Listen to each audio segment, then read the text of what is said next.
The chamber of the Galactic Council was a construct of overwhelming grandeur, an ancient relic of 1,000 conquered civilizations. Towering pillars of obsidian lined the room, pulsating with embedded veins of plasma light. The air itself felt oppressive, charged with the silent authority of those who sat at the center of galactic power. At the forefront, seated upon a throne forged from the fused bones of fallen rulers, was Emperor Zarketh of the Zelvari Empire. 8 feet tall, his bio-enhanced armor gleamed like liquid obsidian, veins of electric blue energy pulsating beneath its surface. His quad set of burning eyes surveyed the gathered species with a mixture of arrogance and amusement.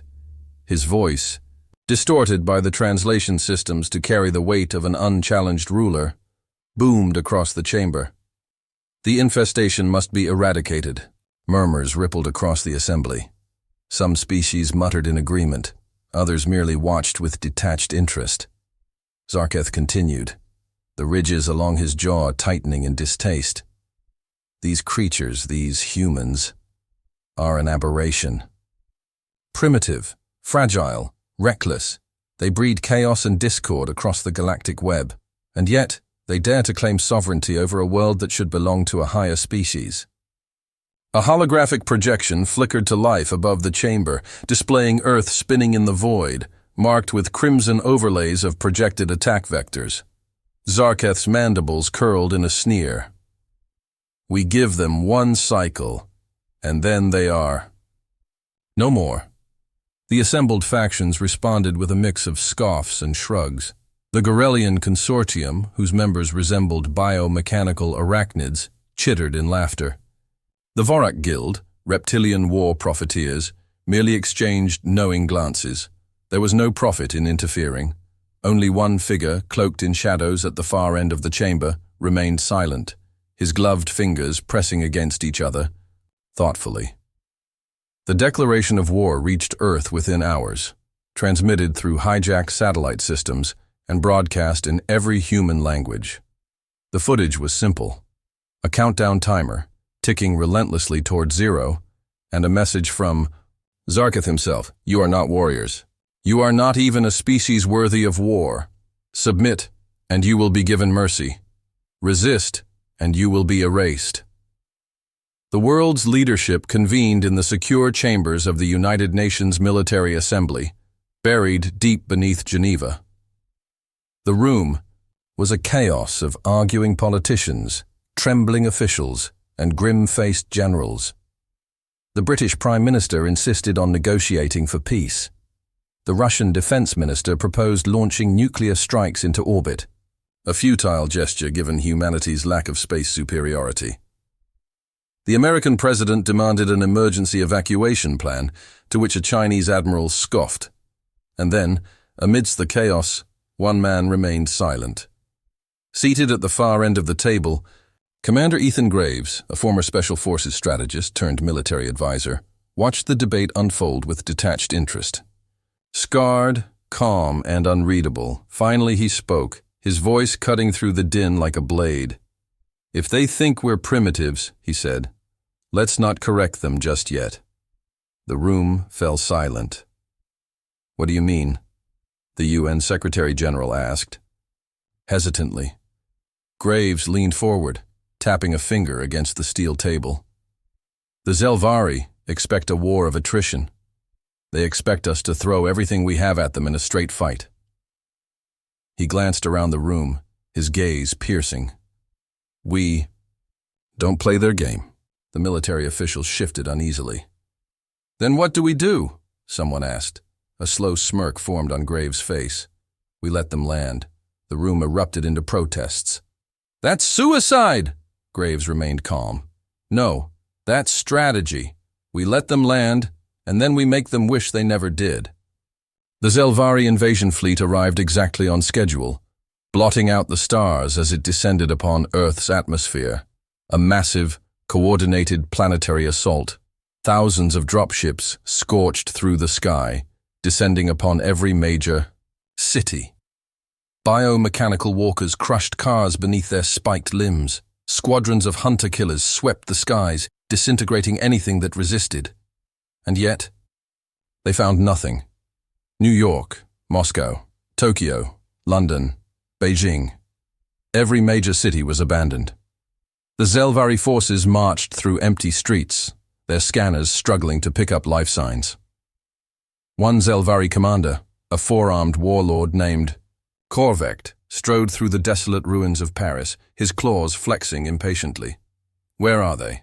he growled. His second-in-command, a smaller but no less imposing officer, tapped at his holographic display.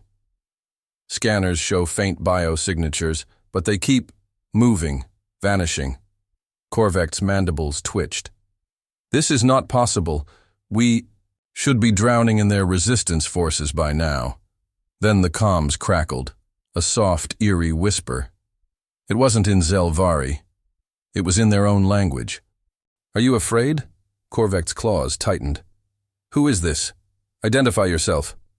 No response. Then, laughter. Human laughter. Distorted, warped, coming from all directions. "You shouldn't have come here."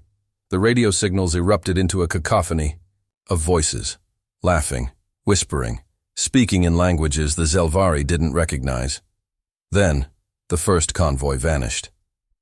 A supply convoy of 20 heavily armed Zelvari transport walkers was reported missing near the outskirts of São Paulo. Recon. Teams were sent. They found the convoy, burned, hollowed out. But no bodies, only messages scrawled in blood across the wreckage. "Welcome to the jungle." A sense of unease spread through the ranks of the invading forces. More squads disappeared, more signals intercepted. A commander, marching through the ruins of Sydney, heard a faint humming noise through his comms. He listened closely. It was music. Some folks are born, made to wave the flag. The commander's mandibles twitched in confusion. "What is this?" The song continued, distorted through the crackling radio static. "Ooh, they're red, white, and blue." Then, in the distance, an explosion, a human ambush. The commander barely had time to react before a sniper round punched through his skull. Across the invaded cities, human forces remained unseen, striking from the shadows, disappearing before Zelvari troops could even respond. It was no longer a war. It was a nightmare, and for the first time in Zelvari history, they were afraid. Nightfall blanketed the ruins of São Paulo, the crumbling cityscape swallowed by silence. The Zelvari convoy, a column of 20 heavily armored transport walkers, trudged through the abandoned streets, their towering metal frames reflecting the eerie glow of the burning skyline. The war had begun, and yet there was no war, no human resistance, no frantic counterattacks, just empty streets and an overwhelming sense of something wrong. Commander Vekrath, a seasoned Zelvari tactician, tapped into his communicator. "Unit 5, status report." "Static," he signaled his second-in-command, who sent a recon squad ahead to investigate. Minutes passed, then hours. Still, no word.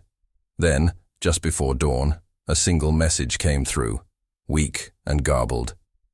"We're not alone. The shadows." Silence. Vekrath's mandibles clicked in irritation. "Deploy scout drones. Find them." The drones swept through the city ruins, their sensors scanning for life signs. Nothing. Then, a feed came online from a drone hovering over the last known location of the convoy. Vekrath watched the footage in real time. The convoy was gone. Not destroyed, not bombed, just missing. The drone hovered lower, scanning the scene. The ground was scorched, debris littered the area, but there were no bodies. Not Zelvari, not human, just emptiness. Then, as the drone panned its camera, it caught something painted in deep red on a collapsed concrete wall. "Welcome to the jungle." The message was written in Zelvari script. A sound crackled through the feed, soft at first, then rising. Music. Strange, distorted human music. Some folks are born, made to wave the flag. Vekrath's secondary heart stuttered. "What is this nonsense?" "Ooh, they're red, white, and blue." The music echoed across the cityscape, broadcasting through their communication frequencies. A transmission breach. The entire Zelvari fleet could hear it. The warriors shifted uncomfortably, their reptilian-like eyes scanning the darkness. Beyond their searchlights, then from the rooftops, a deep voice, human, taunting. "It ain't me. It ain't me." An explosion erupted in the distance, lighting up the night. Panic spread like wildfire. At first, the Zelvari dismissed the disturbances as minor resistance, perhaps a group of human soldiers left behind in the evacuation. A few bombings, some missing patrols. Unusual, but not a threat.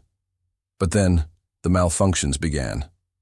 Dropships failed mid-flight, their engines mysteriously shutting down, sending them plummeting to the ground. Advanced targeting systems glitched, rendering their plasma weapons useless at critical moments.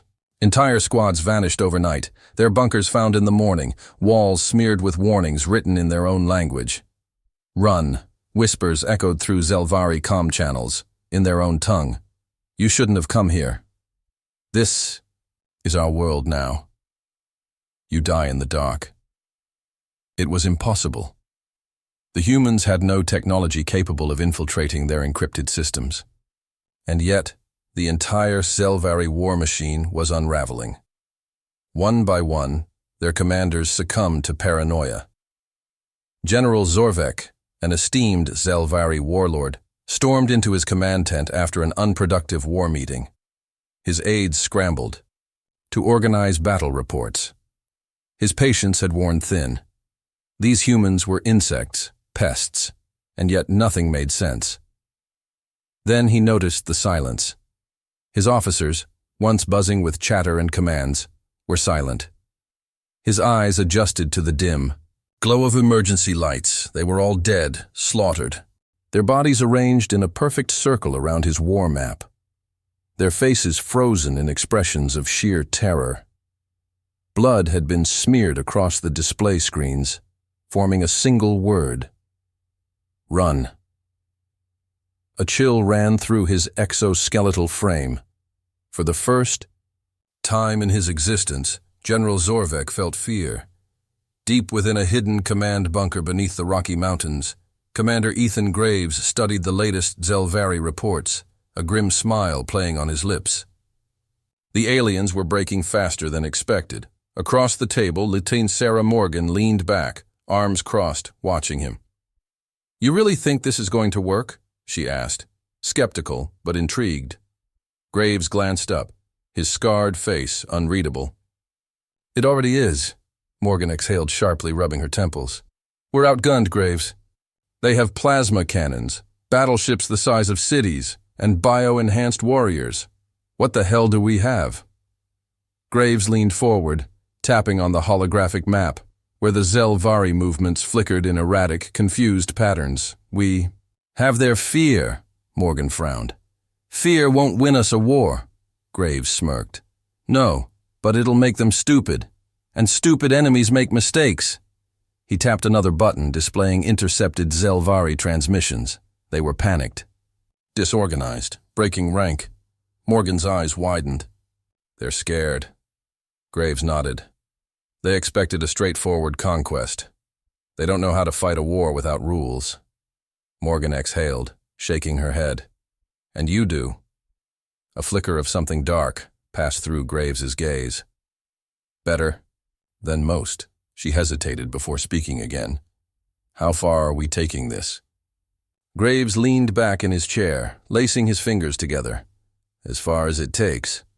Zelvari forces desperately tried to tighten security. They doubled their patrols, increased firepower, ordered curfews for their own troops. But the attacks only grew bolder. Entire battalions were wiped out overnight with no signs of human casualties. Their food supplies were poisoned, their water supplies contaminated. Their warriors turned on each other, mistaking comrades for enemies. They stopped speaking aloud, fearing that the humans could hear them. They started whispering among themselves. Some even prayed. The mighty Zelvari, conquerors of 1,000 worlds, were afraid of the dark. And that's when humanity truly won. Because before the final battle ever came, before the last fleet was destroyed, before the last shot was fired. The Zelvari had already lost. They just didn't know it yet. The great throne room of the Zelvari Empire trembled with rage. Emperor Zarketh sat rigid, his bio-enhanced frame motionless as he listened to the reports spilling from his war council. The vast holographic display flickered with a red alert indicator, a catastrophic battlefield failure. His once mighty invasion force was in shambles. A Zelvari general stood before him, mandibles twitching in terror. "My emperor," the Fasa warrior stammered, his usual confidence reduced to fractured nerves. "Our forces have suffered unexpected casualties." Zarketh's 4 eyes burned like dying stars. "Explain." The general hesitated, then signaled for the surveillance footage to play. The first feed came from a drone patrolling the ruins of London. The camera panned over the bodies of Zelvari officers, hanging upside down from a collapsed skyscraper. Their armor had been stripped, their weapons missing, and their own battle banners had been draped over them like funeral shrouds. The Emperor's grip on his throne tightened. The second feed was worse. A supply depot in Johannesburg had been gutted, from the inside out. No alarms had been triggered. No battles had been recorded. Yet when Zelvari forces arrived in the morning, everything was gone. The cameras flickered to the depot's security room, where the last seconds of footage played on a loop. The night before, a single figure, human, walked into frame. No weapon, no visible armor, just a soldier in black fatigues. Then, the screen cut to static. Nothing remained of the base except for a single message, painted in crude, smeared Zelvari blood. "Are you afraid yet?" Zarketh's claws punched into the metal armrests of his throne. The final transmission came from a captured squad of Zelvari shock troopers, battle-hardened veterans, elite warriors who had never known fear. And yet, in the dim glow of a prison chamber, they knelt in the dark, whispering to themselves. Their eyes were vacant, their claws shaking. A human voice crackled over the broadcast. "Sing it again." A faint broken hum filled the silence. "Some folks are born, made to wave the flag." A Zelvari warrior twitched violently, repeating the "I." Words over and over, as if it was the only thing keeping him sane. Zarketh's rage boiled over. "Enough!" He slammed his fist into the console, shattering the holographic display. "Order a planet-wide purge." His warlords flinched. "Sire." "Our forces. Destroy them. Burn every structure, every shadow, every city. This infestation ends now." The fleet moved immediately, but it was already too late. In orbit above Earth, Zelvari warships began to fail. The first malfunctions were small. Navigation errors, incorrect landing coordinates, slight shifts in system readouts. Then, entire. Battleships went dark. Bridge crews scrambled as their screens flickered with strange human symbols, unreadable sequences of numbers scrolling endlessly. A fleet commander, stationed aboard the dreadnought Vorkel, slammed his claws against the console. "Report. What is happening to our systems?" A technician turned, panic in his eyes. "We are locked out, Commander. Every access point is—" The lights cut out. The emergency beacons flared a deep red. Then, through the ship's intercom, a voice spoke, distorted, human, mocking. "Would you like to play a game?" The Zelvari froze. The commander's chest tightened in alarm. What is this?"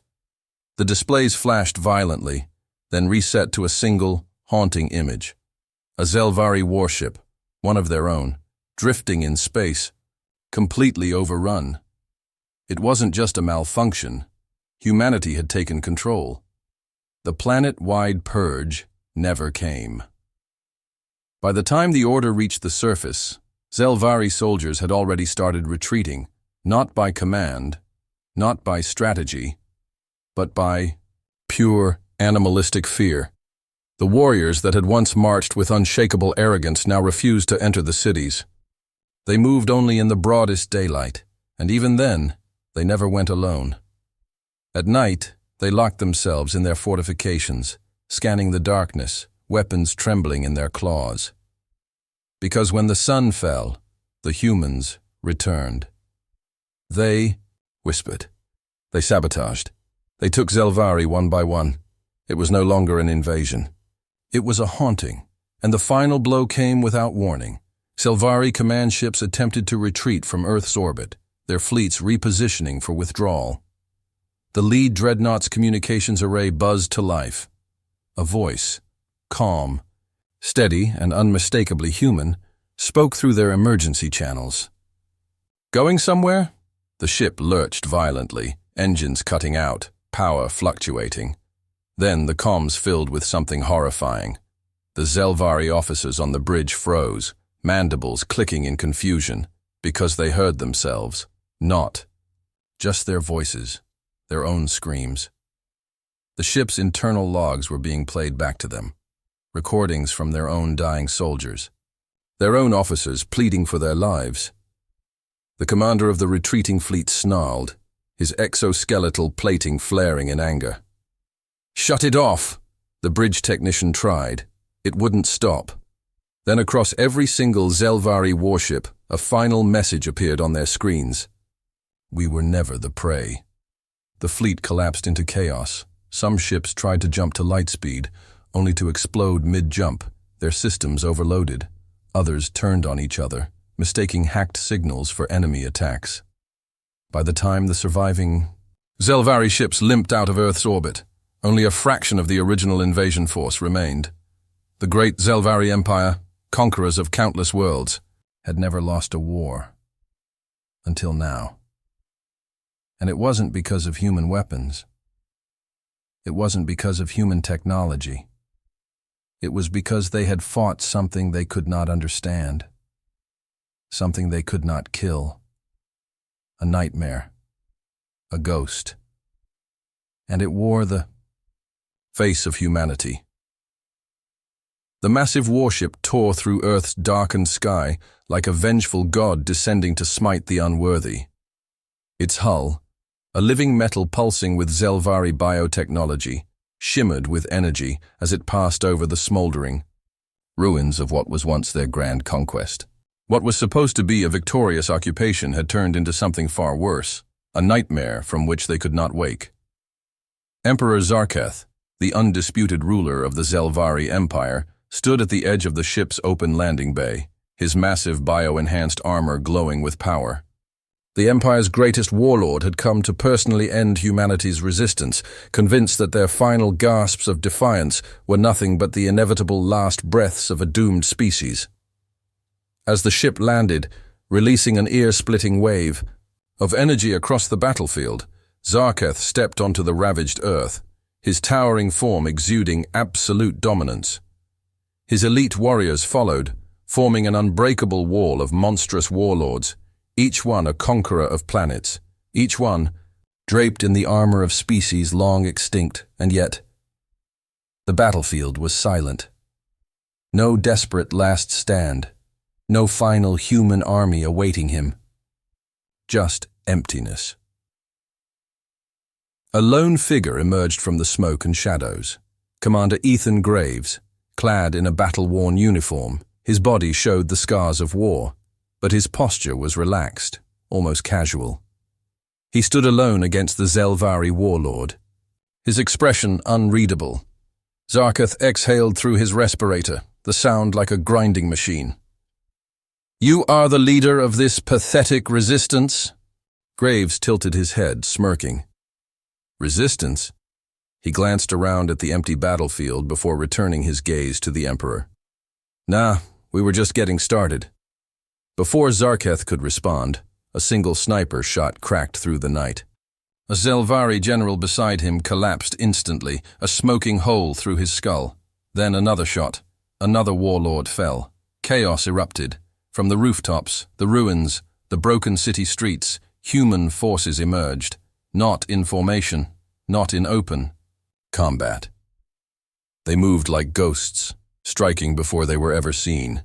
EMP blasts detonated across the battlefield, sending waves of disabling pulses through the enemy's power armor. Warlords, once invincible in their energy shields, were suddenly vulnerable.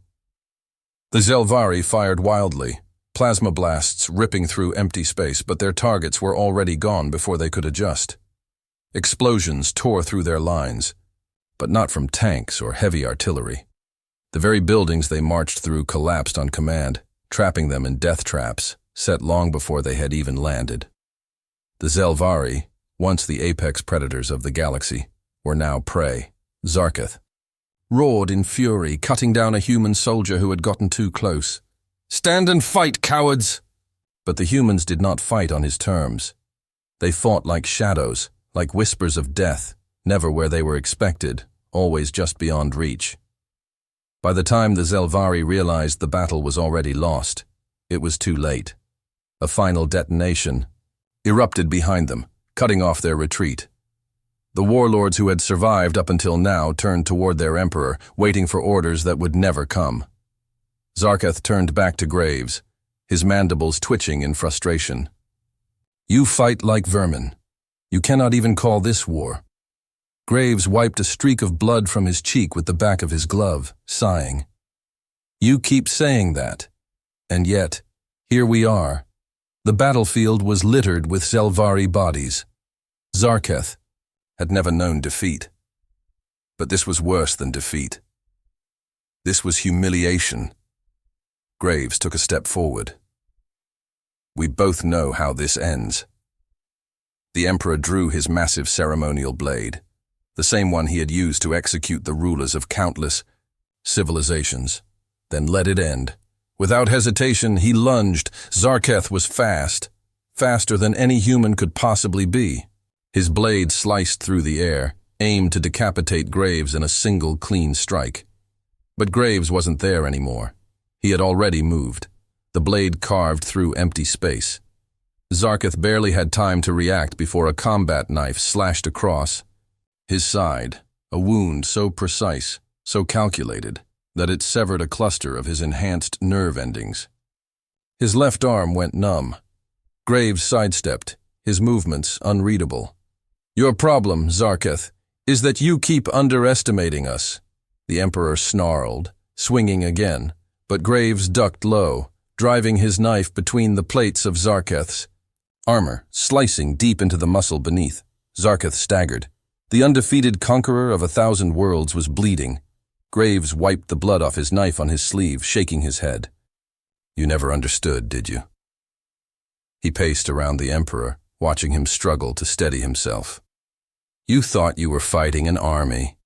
Zarketh's 4 eyes locked onto him with pure hatred. Graves smirked. "But you were never fighting an army. You were fighting an idea." Zarketh roared and swung again, his final, desperate strike. Graves sidestepped it easily. The human caught the Emperor's own blade, twisting it from his weakened grip. With one clean motion, Graves drove the Zelvari's own ceremonial weapon straight into his chest. The Emperor staggered, clawing at the hilt buried in his body. He dropped to his knees, and for the first time in his existence, Zarketh, the great conqueror, looked up at a human, a mere human. Graves crouched beside him, lowering his voice so only Zarketh could hear. "Run, that's what you should have done." With one final push, he twisted the blade. Zarketh's body went still. Then he collapsed, his lifeless frame hitting the ground with a dull thud. It was over. The surviving Zelvari, seeing their emperor fall, dropped their weapons. There was no fight left in them. The war had ended. The great Zelvari Empire, undefeated for centuries, had fallen to the one species they had dismissed as irrelevant. Survivors begged for mercy. Some simply collapsed, their minds too broken to process what had happened. They had been conquered, not by weapons, not by strength, but by something they had never prepared for, by fear, by strategy, by humanity. Days later, the final Zelvari warships fled Earth's orbit. They did not look back. From a vantage point on a ruined skyscraper, Graves and his team watched them go. Sarah Morgan stood beside him, arms crossed. "Do you think they'll come back?" Graves smirked, lighting a cigarette with shaking hands. "Not if they're smart." A final Zelvari transmission played across their now abandoned warships, broadcasting to the remaining galactic factions who had watched this war unfold. We were never the prey. Then, silence. Cut to black.